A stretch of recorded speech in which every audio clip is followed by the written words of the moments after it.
ನಿಮಗೆ ಅದ್ಭುತವಾದ ಒಂದು ಕುಂಬಳಕಾಯಿಯಲ್ಲಿ ಸಾಂಬಾರು ಮಾಡಿ ತೋರ್ಸೋಣ. ನಾನು ಹೆಸರುಬೇಳೆ ತೊಗೊಂಡಿದ್ದೀನಿ. ಒಂದು ಸ್ವಲ್ಪ ಈ ಕಪ್ಪಲ್ಲಿ ತೊಗೊಂಡಿದ್ದರೆ ಒಂದು ಅರ್ಧ ಹಾಕ್ತೀನಿ ಅಷ್ಟೇ, ಜಾಸ್ತಿ ಬೇಡ, ಒಂದು ಅರ್ಧ ಅಷ್ಟೇ ಸಾಕು. ಒಂದು ಅರ್ಧ ಕಪ್ಪಷ್ಟು ತೊಗರಿಬೇಳೆ ಹಾಕ್ಕೊಳ್ಳೋಣ, ಅದನ್ನು ಫ್ರೈ ಮಾಡೋದು ಬೇಡ, ಸಾಕು. ಕುಂಬಳಕಾಯಿನ ಹಾಕ್ಬಿಡೋಣ. ಒಂದು ಚಿಟಿಕೆ ಅಷ್ಟು ಪುಡಿ ಅಷ್ಟೇ. ಒಂದು ಕಪ್ಪಷ್ಟು ತೆಂಗಿನಕಾಯಿ ಹಾಕ್ಕೊಳ್ಳಿ. ಲೈಟಾಗಿ ಕೊತ್ತಂಬರಿ ಸೊಪ್ಪು, ಒಂದು 2 ಸ್ಪೂನ್ ಸಾಂಬಾರು ಪೌಡ್ರನ್ನ ನಾವು ಇದಕ್ಕೆ ಆ್ಯಡ್ ಮಾಡೋಣ. ಅದ್ಭುತ. ನಮಸ್ಕಾರ, ನಾನು ನಿಮ್ಮ GFC ಕೃಷ್ಣಪ್ಪ. ನಮ್ಮ GFC ಕುಟುಂಬದ ಸದಸ್ಯರೆಲ್ಲರಿಗೂ ನಿಮ್ಮ GFC ಯೂಟ್ಯೂಬ್ ಚಾನಲ್ಗೆ ಸ್ವಾಗತ, ಸುಸ್ವಾಗತ. ಕೃಷ್ಣಪ್ಪ ಅವರು ಏನು ಮಾಡ್ತಾಯಿದ್ದಾರೆ? ಕುತೂಹಲನ? ಇವತ್ತು ಒಂದು ನಾಗಮಂಗಲ ನಾಟಿ ಸ್ಟೈಲ್ ಮಸಾಲ ಪೌಡ್ರ್ ಬಳಸಿ ನಿಮಗೆ ಅದ್ಭುತವಾದ ಒಂದು ಕುಂಬಳಕಾಯಿಯಲ್ಲಿ ಸಾಂಬಾರು ಮಾಡಿ ತೋರ್ಸೋಣ. ಕುಂಬಳಕಾಯಿ ಅಂದರೆ ಗೊತ್ತೇ ಇದೆಯಲ್ಲ, ಅದ್ಭುತವಾದ ಒಂದು ಕುಂಬಳಕಾಯಿ. ಆ ಸಾಂಬಾರಿಗೆ ಅದಕ್ಕೆ ಹೇಳೋಕ್ಕೆ ಸಾಧ್ಯವಿಲ್ಲ, ಆ ಥರ ಟೇಸ್ಟ್ ಇರುತ್ತೆ ಕುಂಬಳಕಾಯಿನಲ್ಲಿ. ಮಾಡಿದ್ರೆ ಕುಂಬಳಕಾಯಿ ಪಲ್ಯ ಚೆನ್ನಾಗಿರುತ್ತೆ, ಕುಂಬಳಕಾಯಿ ಸಾಂಬಾರು ಚೆನ್ನಾಗಿರುತ್ತೆ, ಕುಂಬಳಕಾಯಲ್ಲಿ ಹಲ್ವಾ ಮಾಡ್ತಾರೆ, ಇನ್ನೂ ಬೇಕಾದಷ್ಟಿದೆ. ಅದನ್ನೆಲ್ಲ ಮುಂದೆ ಮಾಡಿ ತೋರಿಸುವ. ಸದ್ಯಕ್ಕೆ ನಾನು ನಿಮಗೆ ಒಂದು ನಾಟಿ ಸ್ಟೈಲ್ ನಮ್ಮ ಸಾಂಬಾರು ಪೌಡರ್ ಬಳಸಿ ಕುಂಬಳಕಾಯಿ ಸಾಂಬಾರು ಮಾಡಿ ತೋರಿಸ್ತಾ ಇದ್ದೀನಿ. ಹೇಗೆ ಮಾಡೋದು ನೋಡ್ಕೊಳ್ಳಿ. ನಿಮ್ಮ ಮನೇಲಿ ನಮ್ಮ ಸಾಂಬಾರು ಪೌಡ್ರ್ ತಗೊಂಡು ಅಡುಗೆ ಮಾಡಿ ಎಂಜಾಯ್ ಮಾಡ್ಕೊಳ್ಳಿ. ಏನೇನಿದೆ ನೋಡಿದಿರಲ್ಲ, ಏನೇನು ಮಾಡೋಕ್ಕೆ ಇಲ್ಲಿ ಎಲ್ಲ ತೋರಿಸಿದ್ದೀನಿ. ಹೆಸರುಬೇಳೆ ಬೇಕು, ತೊಗರಿಬೇಳೆ, ಕಾಯಿ ತುರಿ, ಜೀರಿಗೆ, ಕೊತ್ತಂಬರಿ ಸೊಪ್ಪು, ಕುಂಬಳಕಾಯಿ, ಕರಿಬೇವಿನ ಸೊಪ್ಪು, ಒಗ್ಗರಣೆಗೆ 2 ಮೆಣಸಿನ್ಕಾಯಿ, ಶುಂಠಿ ಬೆಳ್ಳುಳ್ಳಿ ಪೇಸ್ಟು, ಸ್ವಲ್ಪ ಉದ್ದಿನಬೇಳೆ, ಸಾಸಿವೆ. ಇಷ್ಟಿದ್ದರೆ ನೀವು ಕುಂಬಳಕಾಯಿ ಸಾಂಬಾರು ಸ್ಪೆಷಲಾಗಿ ಮಾಡ್ಬೋದು. ನಾನು ಅದನ್ನು ಸ್ಪೆಷಲಾಗಿ ಮಾಡಿ ತೋರಿಸ್ತೀನಿ. ಫಸ್ಟ್ ಏನು ಮಾಡೋಣ ಅಂದರೆ, ಹೆಸರುಬೇಳೆನ ಫ್ರೈ ಮಾಡಿಬಿಟ್ಟು ಕುಕ್ಕರಲ್ಲಿ ಕೂಗಿಸ್ಕೊಂಬಿಡೋಣ. ನಾನು ಹೆಸರುಬೇಳೆ ತೊಗೊಂಡಿದ್ದೀನಿ. ಒಂದು ಸ್ವಲ್ಪ ಈ ಕಪ್ಪಲ್ಲಿ ತೊಗೊಂಡಿದ್ದರೆ ಒಂದು ಅರ್ಧ ಹಾಕ್ತೀನಿ ಅಷ್ಟೇ, ಜಾಸ್ತಿ ಬೇಡ, ಒಂದು ಅರ್ಧ ಅಷ್ಟೇ ಸಾಕು. ಇದನ್ನು ನೀವು ಚೆನ್ನಾಗಿ ಲೈಟಾಗಿ ಫ್ರೈ ಮಾಡ್ಕೊಳ್ಳಿ. ಹೆಸರುಬೇಳೆ ಹಾಗೆ ಹಾಕಿದ್ರೆ ಒಂದು ಟೇಸ್ಟ್ ಇರ್ತದೆ, ಲೈಟಾಗಿ ಫ್ರೈ ಕೊಟ್ಟು ಹಾಕಿದ್ರೆ ಅದ್ರ ಟೇಸ್ಟ್ ಬೇರೆ ಥರ ಇರ್ತದೆ.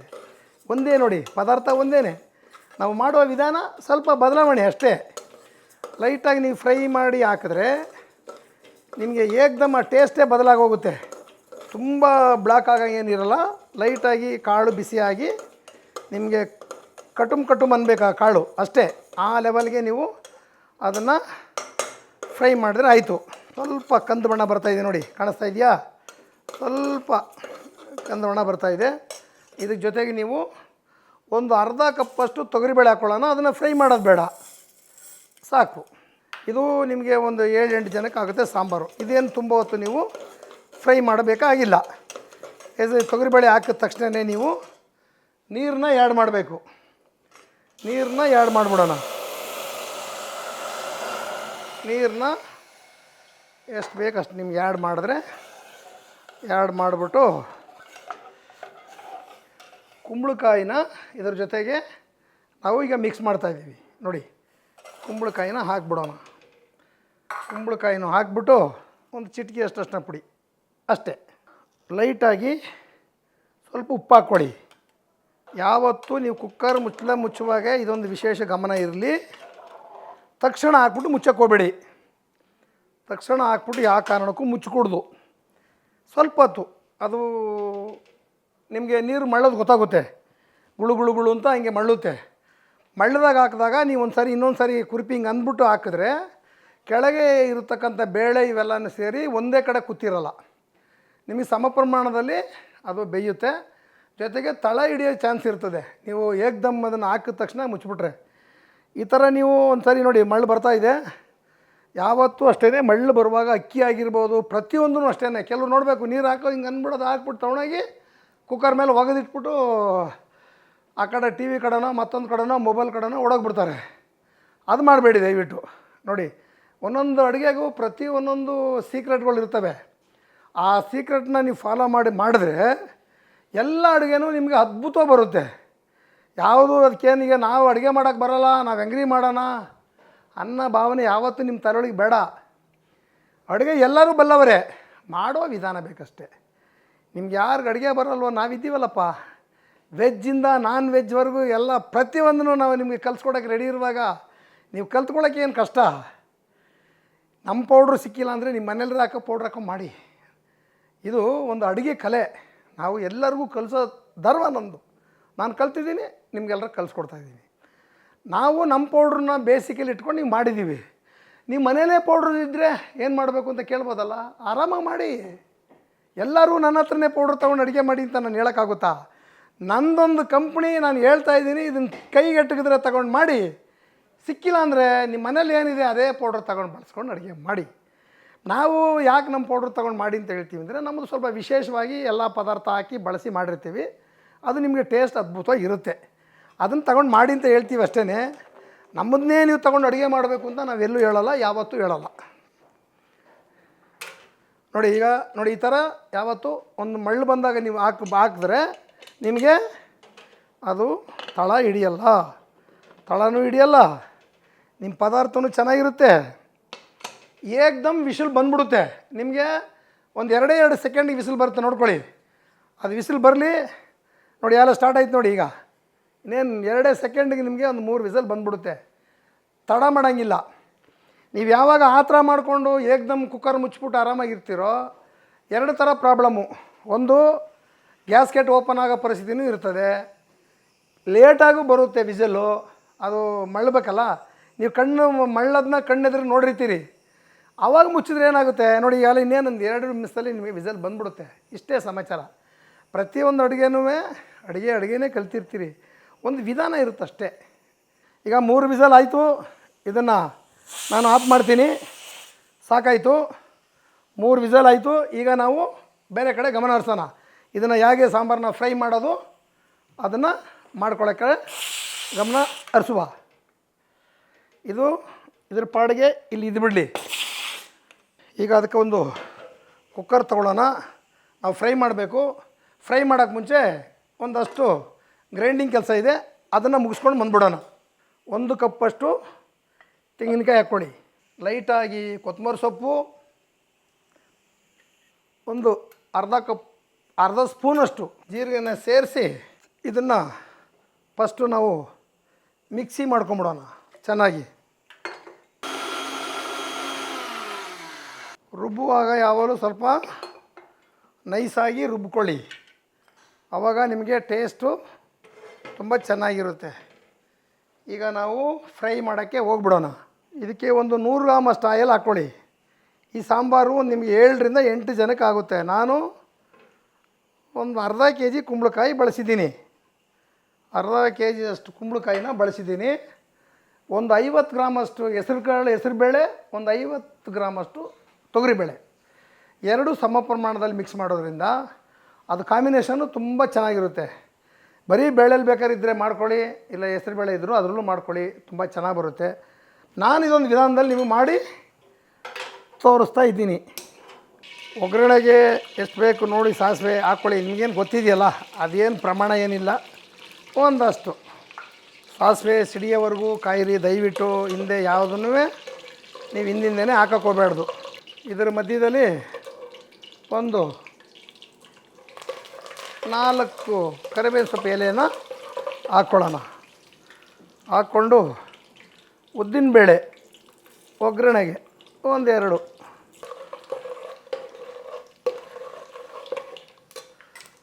ಹಂಗೆ ಪರಿಮಳ ಇರಲಿ ಅಂಥೇಳಿ 1 ಸ್ಪೂನು ಜೀರಿಗೆಯನ್ನು ಹಾಕ್ಕೊಳ್ಳೋಣ. ಈಗ ನಾವು ರುಬ್ಬಿರೋದನ್ನು ಅದಕ್ಕೆ ಆ್ಯಡ್ ಮಾಡ್ಕೊಳ್ಳೋಣ.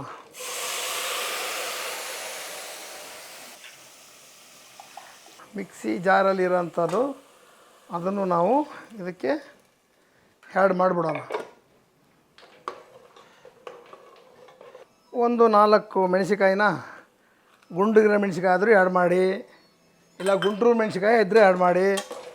ನಿಮ್ಮ ಮನೇಲಿ ಯಾವ ಮೆಣಸಿಕಾಯಿ ಇದೆಯೋ ಆ ಮೆಣಸಿಕಾಯಿನ ತೆಗೆದು ನೀವು ಒಂದು 4 ಮೆಣಸಿಕಾಯಿನ ಇದಕ್ಕೆ ಹಾಕೋಬೋದು. ನೀವು 1 ಸೆಕೆಂಡ್ ಆಫ್ ಮಾಡೋಣ. ಇದಿನ್ನೂ ಗಾಳಿ ಏರ್ ಹೋಗಿಲ್ಲ. ಇದರ ಮಧ್ಯದಲ್ಲಿ ಒಂದು ಮಾಹಿತಿ ಕೊಡೋಣ ನಿಮಗೆ. ನಾನು ನಿಮಗೆ ಕೃಷ್ಣಪ್ಪ ಅವರು ಎಲ್ಲಿ ಸಿಗ್ತಾರೆ ಲೈವ್ ಅಂತ ಕೇಳ್ತಾ ಇದ್ದೀರಿ. ಡಿಸೆಂಬರ್ 15ನೇ ತಾರೀಕು ನಿಮಗೆ ಪ್ಯಾಲೇಸ್ ಗ್ರೌಂಡಲ್ಲಿ ನಮ್ಮ ಸ್ಟಾಲ್ ಬರ್ತಾಯಿದೆ. ಕೇಕ್ಸ್ ಹೋಗಿ ಬರ್ತೀವಿ. ಪ್ರತಿ ವರ್ಷವೂ ಕೇಕ್ಸ್ ಹೋಗಿ ಬರ್ತೀವಿ. ಅಲ್ಲಿ ಬಂದು ನೀವು ನಮ್ಮನ್ನು ಭೇಟಿ ಮಾಡ್ಬೋದು. ನಮ್ಮ ಪ್ರಾಡಕ್ಟ್ಗಳು ನಿಮಗೆ ಒಂದು ತೊಗೊಂಡ್ರೆ ಒಂದು ಉಚಿತವಾಗಿ ಅಲ್ಲಿ ಸ್ಪೆಷಲ್ ಸ್ಕೀಮಲ್ಲಿ ನಾವು ಕೊಡ್ತಾಯಿದ್ದೀವಿ. ಇದನ್ನು ದಯವಿಟ್ಟು ಎಲ್ಲರೂ ಉಪಯೋಗಿಸ್ಕೊಳ್ಳಿ. ಈ ಶೋ ಯಾವಾಗಲೂ ಎಮ್ ಜಿ ರೋಡಲ್ಲಿ ನಡೀತಾ ಇತ್ತು. ಈಗ ಅದನ್ನು ನಮ್ಮ ಪ್ಯಾಲೇಸ್ ಗ್ರೌಂಡ್ಗೆ ಶಿಫ್ಟ್ ಮಾಡಿದ್ದಾರೆ ಜಾಗದ ಸಮಸ್ಯೆಯಿಂದ. ಇನ್ನು ಪರ್ಮನೆಂಟಾಗಿ ಅಲ್ಲಿ ಪ್ಯಾಲೇಸ್ ಗ್ರೌಂಡಲ್ಲಿ ವರ್ಷ ನಡೆಯುತ್ತೆ. ದಯವಿಟ್ಟು ಯಾರು ಈ ಶೋ ನೋಡ್ತಾ ಇದ್ದೀರೋ ನೀವು ತಿಳಿದವ್ರಿಗೆ ಒಂದು 4 ಜನಕ್ಕೆ ನಮ್ಮ ಶೋ ಇಲ್ಲಿ ನಡೀತಾ ಇದೆ, ಕೇಕ್ ಶೋ ಅಂತೇಳಿ ಎಲ್ಲರಿಗೂ ಗಮನಕ್ಕೆ ತಗೊಂಬನ್ನಿ. ಇದ್ರ ಮುಖಾಂತರ ನಾನು ಅಲ್ಲಿ ನೀವು ಬಂದರೆ ಅಲ್ಲಿ ಲೈವಾಗಿ ಸಿಗ್ತೀನಿ. ನೀವು ಎಡ ಬಿಸಿ ಬಂದರೆ ನಮ್ಮ ಬಿರಿಯಾನಿ, ಮಟನ್ ಬಿರಿಯಾನಿ ಎಲ್ಲನೂ ಸವಿಬೋದು. ನಾನು ಅಲ್ಲಿ ಕೇಕ್ ಶೋನಲ್ಲೂ ಬಿರಿಯಾನಿ, ಚಿಕನ್ ಬಿರಿಯಾನಿ ಎಲ್ಲನೂ ಮಾಡ್ತೀನಿ, ಕಬಾಬು ಎಲ್ಲ ಪ್ರಾಡಕ್ಟು ನಮ್ಮ ಕೇಕ್ ಶೋನಲ್ಲಿ ನಿಮಗೆ ಸಿಗುತ್ತೆ. ಅದು ಡಿಸ್ಕೌಂಟ್ ರೇಟಲ್ಲಿ ಸಿಗುತ್ತೆ. ಓನ್ಲಿ 99 ರುಪೀಸ್ಗೆ ಅರ್ಧ ಪ್ಲೇಟ್ ಮಟನ್ ಬಿರಿಯಾನಿ ಕೊಡ್ತೀವಿ, ಒಂದು ಚಿಕನ್ ಬಿರಿಯಾನಿ ಕೊಡ್ತೀವಿ 99 ರೂಪಾಯಿಗೆ. ನೀವು ಕುಸ್ಕ ಕಬಾಬ್ ತೊಗೋಬೋದು 99 ರೂಪಾಯಿಗೆ. ಯಾಕೆ ಅಂದರೆ ಅಲ್ಲಿ ನೀವೆಲ್ಲ ಬಂದು ಆ ಕೇಕ್ ಶೋನಲ್ಲಿ ಭಾಗವಹಿಸಿ ಖುಷಿಯಾಗಿ ಊಟ ಮಾಡಿಕೊಂಡು, ಊಟ ಎಲ್ಲೂ ಇಲ್ಲ ಅನ್ನೋ ಕೊರತೆ ನೀಗಿಸೋಕ್ಕೋಸ್ಕರ ನಾವು ಅಲ್ಲಿ ನಿಮ್ಗೆ ಗೊತ್ತೇ ಇದೆ ಶೋಗಳು ಅದು ಇದು ಅಂದರೆ ತುಂಬ ಹೊತ್ತು ಜನ ಒಳ್ಳೆ ಊಟ ಸಿಕ್ಕಲ್ಲ ಅನ್ನೋ ಒಂದು ಕಲ್ಪನೆ ಇರ್ತದೆ. ನಾವು ಬನ್ನಿ ನಿಮಗೆ ಒಳ್ಳೆ ಊಟ ಕೊಡ್ತೀವಿ, ಒಳ್ಳೆ ಬಿರಿಯಾನಿ ಕೊಡ್ತೀವಿ, ನೀವು ಎಂಜಾಯ್ ಮಾಡ್ಕೊಂಡು ಹೋಗ್ಬೋದು. ಕೇಕ್ ಶೋನ ನೋಡಿಕೊಂಡು ನೀವು ಎಂಜಾಯ್ ಮಾಡ್ಕೊಂಡು ಹೋಗ್ಬೋದು. ಈ ಮಾಹಿತಿ ನಿಮ್ಮ ದಲ್ಲೊಳಗೆ ಇವತ್ತಿಂದ ಹೇಳ್ತಾ ಇದ್ದೀವಿ. ಅಲ್ಲ ಇನ್ನೂ 1.5 ತಿಂಗಳು ಸಮಯ ಇದೆ, ಹೆಚ್ಚು ಕಮ್ಮಿ 1.5 ತಿಂಗಳಿಂದನೂ ನಾವು ಕಂಟಿನ್ಯೂ ಹೇಳ್ಕೊಂಬತ್ತೀವಿ, ಎವ್ರಿ ಡೇ ಹೇಳ್ತಾನೇ ಇರ್ತೀವಿ. ಯಾಕೆಂದರೆ ಕೃಷ್ಣಪ್ಪ ಅವ್ರು ಸಿಕ್ಕಲ್ಲ ಅವರೆಲ್ಲ ಹುಡ್ಕೊಂಡು ಹೋಗ್ಬೇಕು ಅಂತ ಅನ್ನೋರು ತಲೆ ಒಳಗೆ ಅದು ಹೋಗಲಾಡಿಸೋಕ್ಕೋಸ್ಕರ ಇದನ್ನು ನಾವು ಯೂಟ್ಯೂಬ್ ಮುಖಾಂತರ ನಿಮ್ಗೆ ಅಡುಗೆ ಮಾಡೋದ್ರ ಜೊತೆಗೆ ಸೋಲ್ಸೋದ್ರ ಜೊತೆಗೆ ಇದನ್ನು ಕೂಡ ನಾವು ಅಡ್ವರ್ಟೈಸ್ ಮಾಡ್ತಾಯಿದ್ದೀವಿ. ದಯವಿಟ್ಟು ನೀವೆಲ್ಲರೂ ನಮ್ಮ ಕೇಕ್ ಶೋಗೆ ಬನ್ನಿ, ನಮ್ಮ ಜೊತೆಗೆ ಭಾಗವಹಿಸಿ, ನೀವು ಎಂಜಾಯ್ ಮಾಡಿ. ಬೇರೆ ಏನೇನಿದೆ ನಿಮ್ಮಲ್ಲಿ ಪ್ರಾಡಕ್ಟ್ ತೊಗೊಳ್ಳೋಂಥದ್ದು, ಕೇಕ್ ಶೋ ನೋಡೋವಂಥದ್ದು ಎಲ್ಲ ಇರ್ತದೆ. ಎಲ್ಲ ಕಂಪ್ನಿಯವರು ಬಂದಿರ್ತಾರೆ. ಆಮೇಲೆ ಇನ್ನೂ ಒಂದು ಮಾಹಿತಿ ಏನಂದರೆ, ನೀವು ಆ ಕೇಕ್ ಶೋನ ನೀವು ಅಲ್ಲಿ ಪಾರ್ಟಿಸಿಪೇಟ್ ಮಾಡಬೇಕು, ಅಂಗಡಿಗಳು ಹಾಕಬೇಕು ಏನಾರ ನಿಮ್ಮ ಗಮನಕ್ಕಿದ್ದರೆ ನನಗೆ ನೀವು ಕಾಲ್ ಮಾಡಿ. ಅದು ಯಾರು ಆರ್ಗನೈಸ್ ಇದ್ದಾರೆ ಅವ್ರ ನಂಬರು ಕೂಡ ನಾನು ನಿಮಗೆ ಕೊಡೋರಿದ್ದೀನಿ. ನಿಮ್ದು ಯಾವುದೋ ಒಂದು ಹೊಸ ಪ್ರಾಡಕ್ಟ್ ಇತ್ತು, ನಾವು ಲಾಂಚ್ ಮಾಡೋದು ಅಂತ ನಿಮ್ಗೆ ಗೊತ್ತಾಗದೆ ಓದಾಡ್ತಾ ಇದ್ದರೆ ನಮ್ಮ ಕೇಕ್ ಶೋಗೆ ಬಂದು 1000 ಜನ ಬರ್ತಾರೆ. ಅಲ್ಲಿ ನಿಮ್ಮ ಪ್ರಾಡಕ್ಟ್ನನ್ನು ಲಾಂಚ್ ಮಾಡ್ಬೋದು, ನಮ್ಮ ಜೊತೆ ನೀವು ಭಾಗವಹಿಸ್ಬೋದು, ನಮ್ಮ ಪೌಡ್ರು ತಗೋಬೋದು, ಊಟ ಮಾಡ್ಬೋದು. ಎಲ್ಲಕ್ಕೂ ಒಂದು ವೇದಿಕೆ. ನಿಮಗೆ ಡಿಸೆಂಬರ್ 15ರಲ್ಲಿ ಕೇಕ್ ಶೋಗೆ ಬನ್ನಿ, ನಿಮ್ಗೆ ಎಲ್ಲ ಥರದ ಆಪ್ಷನ್ ಸಿಗುತ್ತೆ. ನೋಡಿ, ಇದು ವಿಸಿಲ್ ಹೋಗಿದೆ ಆಲ್ರೆಡಿ. ನಿಮ್ಗೆ ಹೇಳಿದ್ದೀನಿ ನಾನು ಆ ಥರ ಮಾಡಿ ಕೂಗಿಸ್ಕೋಬೇಕು ಅಂತೇಳಿ. ಕೂಗ್ಸ್ ರೆಡಿ ಇದೆ ನೋಡಿ, ಕೂಗ್ಸ್ ಆಲ್ರೆಡಿ ರೆಡಿ ಇದೆ. ಇದನ್ನು ನಾವು ಇದಕ್ಕೆ ಆ್ಯಡ್ ಮಾಡಿಬಿಡೋಣ. ಎಲ್ಲ ಬೆಂದು ರೆಡಿ ಇದೆ ನೋಡಿ. ಇದಕ್ಕೆ ನಾನು ಕೂಗಿಸ್ಕೊಂಡೋದನ್ನು ಆ್ಯಡ್ ಮಾಡ್ತಾಯಿದ್ದೀನಿ.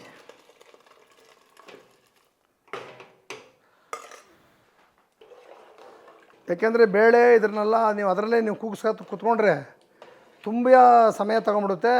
ಬೇಯಿಸ್ತಾ ಕೂತ್ಕೊಂಡ್ರೆ ಈ ಥರ ನೀವು ಕುಂಬಳಕಾಯಿನೂ ಇವೆಲ್ಲನೂ ಬೇಯಿಸ್ಕೊಂಡು ಹಾಕ್ಕೊಂಡು ನೀವು ಮಾಡಿದ್ರೆ ವಿತಿನ್ ಅರ್ಧ ಗಂಟೆ ಒಳಗೆ ನೀವು ಸಾಂಬಾರನ್ನ ನೀವು ಮಾಡಿ ಮುಗಿಸ್ಬೋದು. ಇದೆಲ್ಲ ಈಗ ಕುದೀತಾ ಇದೆ, ಎಲ್ಲ ರೆಡಿ ಆಯ್ತಿದು. ಇನ್ನು ನಮ್ಮ ಸಾಂಬಾರು ಪೌಡ್ರ್ ಹಾಕುವ ಸಮಯ ಬಂದಿದೆ. ನಾಗಮಂಗಲ ನಾಟಿ ಸ್ಟೈಲಲ್ಲಿ ಒಂದು ಸಾಂಬಾರು ಪೌಡರ್ ಇತ್ತೀಚೆಗೆ ಬಿಡುಗಡೆ ಮಾಡಿದ್ದೀವಿ. GFCನಲ್ಲಿ ಮುಂಚೆ ಬೇರೆ ಪ್ರಾಡಕ್ಟ್ ಎಲ್ಲ ಇತ್ತು. ಈಗ ಈ ಸಾಂಬಾರು ಪೌಡ್ರ್ ಬಿಡುಗಡೆ ಮಾಡಿದ್ದೀವಿ. ವೆಜ್ಜಿದು ಒಂದು 2 ಸ್ಪೂನ್ ಸಾಂಬಾರು ಪೌಡ್ರನ್ನ ನಾವು ಇದಕ್ಕೆ ಆ್ಯಡ್ ಮಾಡೋಣ. 2-2.5 ಸ್ಪೂನ್ ಬೇಕು. ಸಾಂಬಾರು ಸ್ವಲ್ಪ ಜಾಸ್ತಿ ಆಗಿದೆ ಇದು ನೋಡಿ. ನೀವು ಸಾಂಬಾರು ಪೌಡ್ರ್ ಹಾಕಿದ ತಕ್ಷಣವೇ ಅದ್ರ ಬಣ್ಣ, ಪರಿಮಳ ಎಲ್ಲ ನಿಮಗೆ ಚೇಂಜ್ ಆಗೋಗುತ್ತೆ. ಅಷ್ಟೊಂದು ಅದ್ಭುತವಾಗಿರುತ್ತೆ ಈ ಸಾಂಬಾರಿದು. ಆಮೇಲೆ ಈ ಎಪಿಸೋಡ್ ಯಾರು ನೋಡ್ತಾ ಇದ್ದೀರೋ, ವೆಜ್ ಹೋಟ್ಲವ್ರು ನೋಡೋರು ಗಮನ ಇದ್ದರೆ ನಾನು ನಿಮ್ಗೆ ಹೇಳಿದ್ದೀನಿ, ನಮ್ಮ ಅಕೌಂಟ್ಗೆ ಹಾಕಿ 1 kg ಸಾಂಬಾರು ಪೌಡ್ರ್ ತೊಗೊಂಡ್ರೆ 1 kg ಸಾಂಬಾರು ಪೌಡ್ರು ಉಚಿತವಾಗಿ ಕೊಡಲಾಗುತ್ತೆ. ಈ ಸ್ಕೀಮು ನಿಮಗೆ 6 ತಿಂಗಳು ನಿರಂತರವಾಗಿ ನಡೆಯುತ್ತೆ. ಇದು ನಿಮ್ಮ ಗಮನಕ್ಕಿರಲಿ. ಯಾರು ವೆಜ್ ಹೋಟ್ಲವ್ರು ನೋಡ್ತಾ ಇದ್ದೀರೋ, ನಮ್ಮದು ಟ್ರೈ ಮಾಡಬೇಕು ಅಂತ ನೀವು ಇದ್ದರೆ ನಮ್ಮ ಅಕೌಂಟಿಗೆ ದುಡ್ಡು ಹಾಕಿ, ಫೋನ್ ನಂಬರ್ ಇದೆ, ಕನ್ನಡ ಡಿಸ್ಪ್ಲೇಲಿ ಬರ್ತಾ ಇದೆ. ಆ ನಂಬರಿಗೆ ನೀವು ದುಡ್ಡು ಹಾಕ್ಬಿಟ್ಟು ನೀವು ಇದು ಮಾಡಿದರೆ ನಾವು ನಿಮಗೆ ಡೈರೆಕ್ಟಾಗಿ ಕೊರಿಯರು ಬೆಂಗಳೂರಿನಲ್ಲಿ, ಕರ್ನಾಟಕದಲ್ಲಿ ಯಾವ ಮೂಲೆಯಲ್ಲಿದ್ದರೂ ನಾವು ಅದನ್ನು ಕಳಿಸ್ಕೊಡ್ತೇವೆ. ಈಗ ಇದನ್ನು ಉಪ್ಪನ್ನು ನೋಡುವ ಸಮಯ. ನಾನು ಆಲೇ ಸ್ಟಾರ್ಟಿಂಗಲ್ಲಿ ಸ್ವಲ್ಪ ಉಪ್ಪು ಆ್ಯಡ್ ಮಾಡಿದ್ದೀನಿ. ಈಗ ಸಾಂಬಾರು ಎಲ್ಲ ರೆಡಿ ಆಯ್ತಿದು. ಇದಕ್ಕೆ ಲಾಸ್ಟಲ್ಲಿ ಮೇಲೆ ಸ್ವಲ್ಪ ಕರಿಬೇವಿನ ಸೊಪ್ಪನ್ನ, ಹಂಗೆ ಕೊತ್ತಂಬರಿ ಸೊಪ್ಪನ್ನ ಪರಿಮಳಕ್ಕೋಸ್ಕರ ಹಾಕ್ಬಿಡೋಣ. ಈಗ ನಾನು ಸಾಂಬಾರನ್ನ ಟೇಸ್ಟ್ ನೋಡಿಬಿಟ್ಟು ಉಪ್ಪು ಲಾಸ್ಟಲ್ಲಿ ಆ್ಯಡ್ ಮಾಡಿ ನಾನು ನಿಮಗೆ ಸರ್ವ್ ಮಾಡ್ತೀನಿ. ನೋಡೋಣ ಸಾಂಬಾರು ಹೇಗೆ ಬಂದಿದೆ, ಹೇಗೆ ಟೇಸ್ಟ್ ಇದೆ ಅಂಥೇಳಿ. ಇನ್ನು ಸ್ವಲ್ಪ ಸಾಲ್ಟ್ ಬೇಕಾಗಿದೆ, ಅದನ್ನು ಆ್ಯಡ್ ಮಾಡೋಣ. ನಾನು ಅವಾಗವಾಗ ಹೇಳ್ತಾನೆ ಇರ್ತೀನಿ, ಸಾಂಬಾರಿಗೆ ಯಾವುದೇ ಅಡುಗೆ ಮಾಡಬೇಕಾದ್ರೂ ನೀವು ಸಾಲ್ಟನ್ನ ಹಿಂದೆ ಇರಬೇಕು. ಆಮೇಲೆ ಫೈನಲ್ ಬೇಕಾದಾಗ ನೀವು ಸಾಂಬಾರನ್ನ ಸಾಲ್ಟನ್ನ ಆ್ಯಡ್ ಮಾಡಬೇಕು. ಅದನ್ನು ಗಮನದಲ್ಲಿ ಇಟ್ಕೊಳ್ಳಿ. ನಾನು ತುಂಬ ಜನಕ್ಕೆ ಇದನ್ನೇ ಹೇಳೋದು. ಎಷ್ಟೋ ಜನ ಮನೆಗೆ ಹೋದರೆ ಇಲ್ಲ ಸಪ್ಪೆ ಮಾಡಿರ್ತಾರೆ, ಇಲ್ಲ ಉಪ್ಪು ಮಾಡಿರ್ತಾರೆ, ಉಪ್ಪದಲ್ಲಿ ಪಕ್ಕದಲ್ಲಿ ಮಡಗಿರ್ತಾರೆ, ಉಪ್ಪು ಹಾಕ್ಕೊಳ್ಳಿ ಅಂತಾರೆ. ಅದು ಒಂಥರ ಓಕೆ, ಸಾಲ್ಟೇಜ್ ಆದರೆ ಕೆಲವ್ರು ಹಾಕೋಬೋದು. ಮಾಡುವಾಗಲೇ ಉಪ್ಪು ಮಾಡಿಬಿಟ್ಟಿರ್ತಾರೆ, ನೀವೇನು ಮಾಡೋಕ್ಕಾಗಲ್ಲ. ನೀವು ಮಾಡುವಾಗಲೇ ಉಪ್ಪು ಮಾಡಿಬಿಟ್ರೆ ಮತ್ತು ಅದು ನೀರು ಇಯ್ಬೇಕಷ್ಟೇ. ನೀರು ಇದ್ಬಿಟ್ಟು ನೀವು ಆ ಟೇಸ್ಟ್ನ ಕೆಡಿಸ್ಬೇಕಾಗತ್ತೆ. ಆ ಕೆಲಸ ಮಾಡಬೇಡಿ ದಯವಿಟ್ಟು. ಹಾಕುವಾಗಲೇ ಸಾಲ್ಟ್ ಸ್ವಲ್ಪ ಕಮ್ಮಿ ಮಾಡ್ಕೊಂಡು ಮಾಡಿ. ನಿಮಗೆ ಅದ್ಭುತವಾದ ಒಂದು ಕುಂಬಳಕಾಯಿ ಸಾಂಬಾರು ಮಾಡಿದ್ದೀನಿ. ಇದೊಂಥರ ಡಿಪೆಂಡ್ ಆಗಿದೆ, ನಿಮಗೆ ಮಾಡೋ ವಿಧಾನನೇ ಗೊತ್ತಿದೆಯಲ್ಲ. ನೀವು ಮಾಡುವಾಗಲೇ ಆ ಫ್ರೈ ಇವೆಲ್ಲ ಮಾಡಿದಾಗ ಆ ಸಾಂಬಾರು ಅದು ಊಟ ಮಾಡ್ತಾಯಿದ್ರೆ ಆ ಪರಿಮಳ, ಇದು ಹೆಸರು ಬೇಳೆದು ಇದು ಹೇಗಿರ್ತದೆ ಅಂದರೆ ಬೇರೆ ಬೇರೆ ಥರ ಮಾಡ್ತಾರೆ. ಹಲವಾರು ಥರ ಕುಂಬಳಕಾಯಿ ಸಾಂಬಾರು ಮಾಡ್ತಾರೆ. ನಾನು ಈ ಥರ ಮಾಡಿದ್ದೀನಿ ನಮ್ಮ ಸಾಂಬಾರಲ್ಲಿ, ಪೌಡ್ರಲ್ಲಿ. ನೋಡಿ ಹೇಗಿರ್ತದೆ ಅಂತೇಳಿ. ಆಯಿತು, ಇದು ಮುಗಿಸುವ ಸಮಯ ಬಂದಿದೆ. ಇದನ್ನು ಟೇಸ್ಟ್ ಮಾಡಿಬಿಡೋಣ. ಈಗ ನಾನು ಕುಂಬಳಕಾಯಿ ಸಾಂಬಾರಂತೂ ಮಾಡಿ ನಿಮಗೆ ರೆಡಿ ಮಾಡಿ ಟೇಸ್ಟ್ ಮಾಡಿಬಿಡೋ ಸಮಯ ಬಂತು.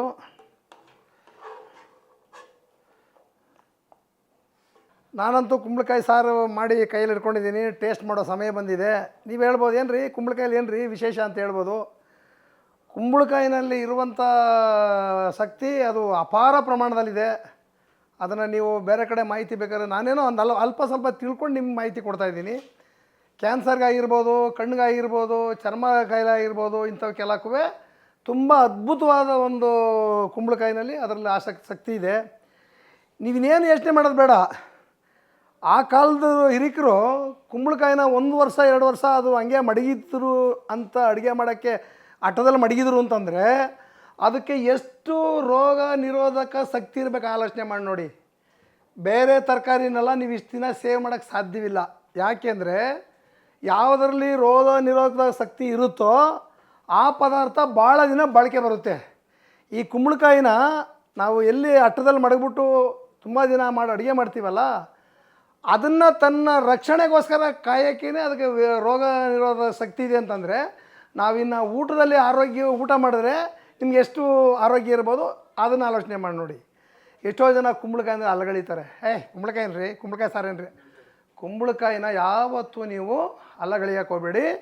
ಕುಂಬಳಕಾಯಿನಲ್ಲಿ ತುಂಬ ಬೇಕಾಗಿರೋ ಆರೋಗ್ಯಕ್ಕೆ ಬೇಕಾಗಿರೋಂಥ ಗಿಡಮೂಲಿಕೆಗಳಿಂದ ಔಷಧಿ ಅಂತ ಎಲ್ಲ ಥರಲ್ಲೂ ಅದಕ್ಕೆ ರೋಗ ನಿರೋಧಕ ಶಕ್ತಿ ಇದೆ.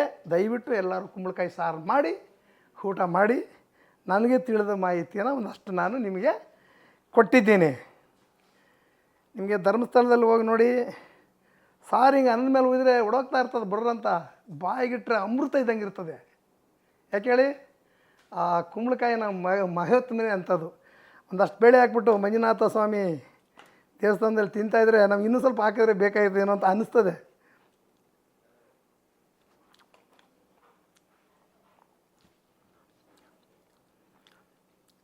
ಅದ್ಭುತ ಕುಂಬಳಕಾಯಿ ಸಾಂಬಾರು ಅಂದರೆ. ಒಂದು ದೊಡ್ಡ ಫಂಕ್ಷನ್ ಮಾಡಿದ್ರೆ ಯಾಕೆ ಕುಂಬಳಕಾಯಿ ನಿಮಗೆ ಬಳಸ್ತಾರೆ ಅಂತಂದರೆ, ಕುಂಬಳಕಾಯಿ ಸಾಂಬಾರು ಎಷ್ಟು ಜನ ಬಂದರೂ ಅದನ್ನು ಸರ್ಗಡ್ತಾ ಇರ್ತದೆ. ಬೇರೆ ಸಾಂಬಾರು ಥರ ಅಲ್ಲ. ಒಂದಷ್ಟು ಕೊಪ್ಪರಿಗೆಯಲ್ಲಿ ಮಾಡಿಬಿಟ್ಟು ಕುಂಬಳಕಾಯಿ ಚಾಕ್ಬಿಟ್ಟು ಕೊಡ್ತಾಯಿದ್ರೆ ಜನಕ್ಕೆ, ಅದು ಹೇಳಕ್ಕೆ ತಿರುದು ನಾನು ಒಂದು ಸ್ಪೂನ್ ತಿಂದೆ ನನಗೆ ಸಮಾಧಾನ ಆಗಿಲ್ಲ. ಇನ್ನೊಂದು ಅದ್ರ ಮುಂದೆ ನಿಮ್ಮ ಮುಂದೆನೇ ಒಂದು ಕುಂಬಳಕಾಯಿ ಪೀಸ್ ಹಾಕ್ಕೊಂಡು ಹೆಂಗಿದೆ ಗೊತ್ತಾ ನೋಡಿ. ಅಲ್ವಾ ಇದ್ದಂಗಿದೆ. ಆ ಟೇಸ್ಟು ಹೇಗಿದೆ ಅಂದರೆ ನಮ್ಮ ಸಾಂಬಾರು ಪೌಡ್ರು ಪರಿಮಳಕ್ಕೂ ಅದಕ್ಕೂ ಅದ್ಭುತ.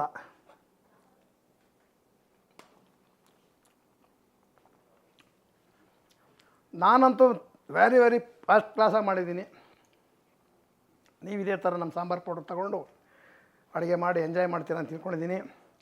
GFC ಮಸಾಲ ಪ್ರಾಡಕ್ಟಿಂದ ತಗೊಂಡು ಅಡುಗೆ ಮಾಡಿ ತಿಂತಾ ಇದ್ರೆ ವಾರ ವಾ ಅಂತೀರಾ.